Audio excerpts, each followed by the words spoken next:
Assalamualaikum warahmatullahi wabarakatuh. Baiklah, pada pertemuan kedua ini kita akan membahas mengenai materi kisos, diyat, dan kafarat. Kisos. Kata kisos berasal dari bahasa Arab yang berarti mencari jejak, seperti al-qasos. Dalam istilah hukum Islam, maknanya adalah pelaku kejahatan dibalas sesuai perbuatannya. Apabila ia membunuh, maka dibunuh, dan bila ia memotong anggota tubuh seseorang, maka anggota tubuhnya juga dipotong. Adapun dasar pensyariatan qisas terdapat dalam Quran, salah satunya terdapat dalam Quran surah Al-Baqarah ayat 178 dan ayat 179. Syarat-syarat qisas ada 4. Yang pertama, pelaku berakal, sudah mencapai umur balik, motivasi kejahatannya secara disengaja, dan yang terakhir, hendaknya darah orang yang dilukai sederajat dengan darah orang yang melukai. Syarat pelaksanaan qisas ada 3. Yang pertama, semua wali atau keluarga korban yang berhak menuntut qisas adalah mukallaf. Kemudian, kesepakatan para wali korban terbunuh dan yang terlibat dalam qisas. Dan yang ketiga, aman dalam pelaksanaannya sesuai dengan Quran surah Al-Isra ayat 33. Adapun macam-macam qisas terbagi menjadi 2, yaitu qisas jiwa dan qisas anggota badan. Adapun qisas jiwa yaitu qisas yang berhubungan dengan jiwa seseorang atau hak hidup seseorang, seperti pembunuhan. Selanjutnya, qisas anggota badan. Ada 2 macam, yaitu penganiayaan yang dikenai dengan qisas dan penganiayaan yang dikenai dengan diyat atau pemaafan. Qisas menjadi gugur. Menurut ulama fikih menetapkan bahwa qisas akan gugur apabila terjadi hal-hal sebagai berikut. Yang pertama, pembunuh meninggal dunia sebelum dilakukan hukum qisas. Dan yang kedua, dimaafkan oleh ahli waris. Dan yang ketiga, terjadinya perdamaian antara kedua belah pihak. Dan yang keempat, qisas itu diwarisi oleh terpidana. Selanjutnya, hikmah qisas. Menjaga masyarakat dari kejahatan dan menahan setiap orang untuk menumpahkan darah orang lain. Dan yang kedua, mewujudkan keadilan dan menolong orang-orang yang terzalimi dengan memberikan kemudahan bagi wali korban untuk membalas kepada pelaku seperti yang dilakukan kepada korban. Dan yang hikmah yang ketiga, menjadi sarana tobat atau penyucian dari dosa yang telah dilanggarnya. Maka dalam hal ini qisas menjadi kafarat atau penghapus dosa bagi pelakunya.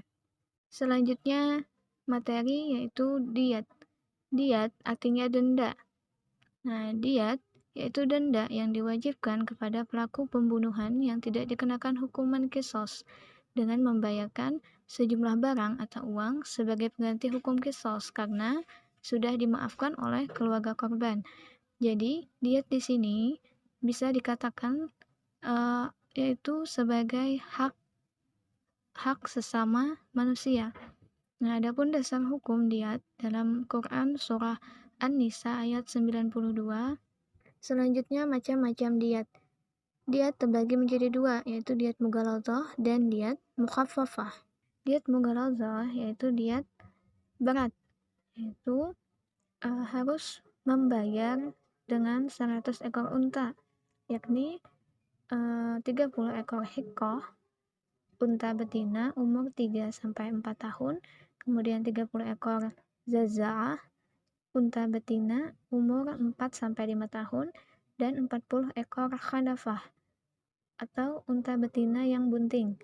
Selanjutnya, diyat mukhaffafah, yaitu dengan membayar 100 ekor unta yang terdiri dari 20 ekor hikkoh, 20 ekor zaza'ah, 20 ekor bintalabun, unta betina yang umurnya lebih dari 2 tahun, serta 20 ekor ibnu labun unta jantan yang berumur lebih 2 tahun dan 20 ekor unta binta makat, yaitu unta betina yang berumur lebih dari 1 tahun. Selanjutnya, sebab-sebab terjadinya hukuman diat. Diat dapat ditetapkan kepada seseorang karena beberapa sebab, yakni yang pertama, pelaku pembunuhan disengaja yang sudah dimaafkan oleh keluarga korban. Nah, maka tidak ada hukuman qisas atasnya, akan tetapi dia wajib membayar diat kepada keluarga yang terbunuh. Yang kedua, pembunuh yang tidak disengaja, kemudian pembunuh mirip disengaja, dan yang keempat, pembunuh yang lari sebelum dilakukan hukuman qisas. Maka diat dikenakan kepada anggota keluarga si pelaku pembunuhan. Selanjutnya, memotong atau membuat cacat anggota badan seseorang kemudian dimaafkan. Nah, maka di sini dia wajib membayar diat. Baik, selanjutnya yaitu kafarat. Secara bahasa, kafarat artinya tertutup atau terselubung. Secara istilah, kafarat ialah tebusan atau denda yang wajib dibayarkan oleh seseorang yang telah melakukan perbuatan yang dilarang oleh Allah Subhanahu wa taala. Maka kafarat di sini bisa dikatakan merupakan hak Allah Subhanahu wa taala. Nah, adapun macam-macam kafarat.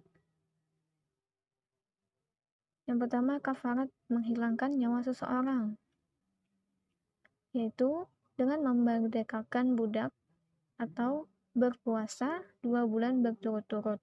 Kemudian pada kafarat melanggar sumpah, maka si pelaku harus membayar kafarat, yaitu dengan memerdekakan budak atau memberi makan 10 orang miskin, masing-masing 1 mud, memberi pakaian pada 10 orang miskin, atau dia berpuasa 3 hari.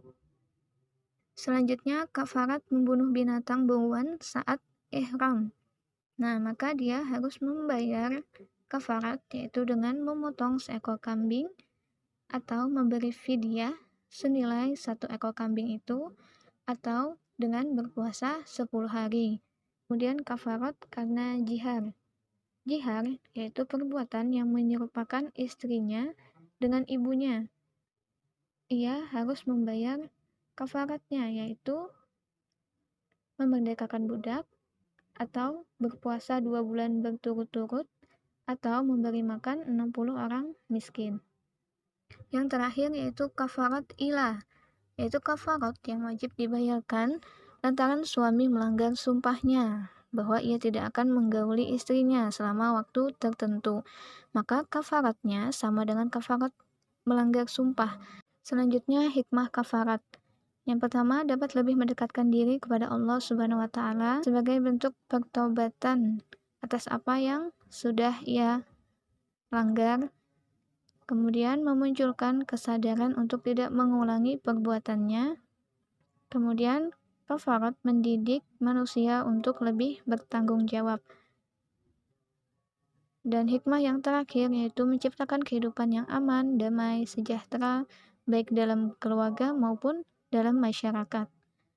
Baik, itulah pembahasan kita pada pertemuan kali ini mengenai qisas, diat, dan kafarat.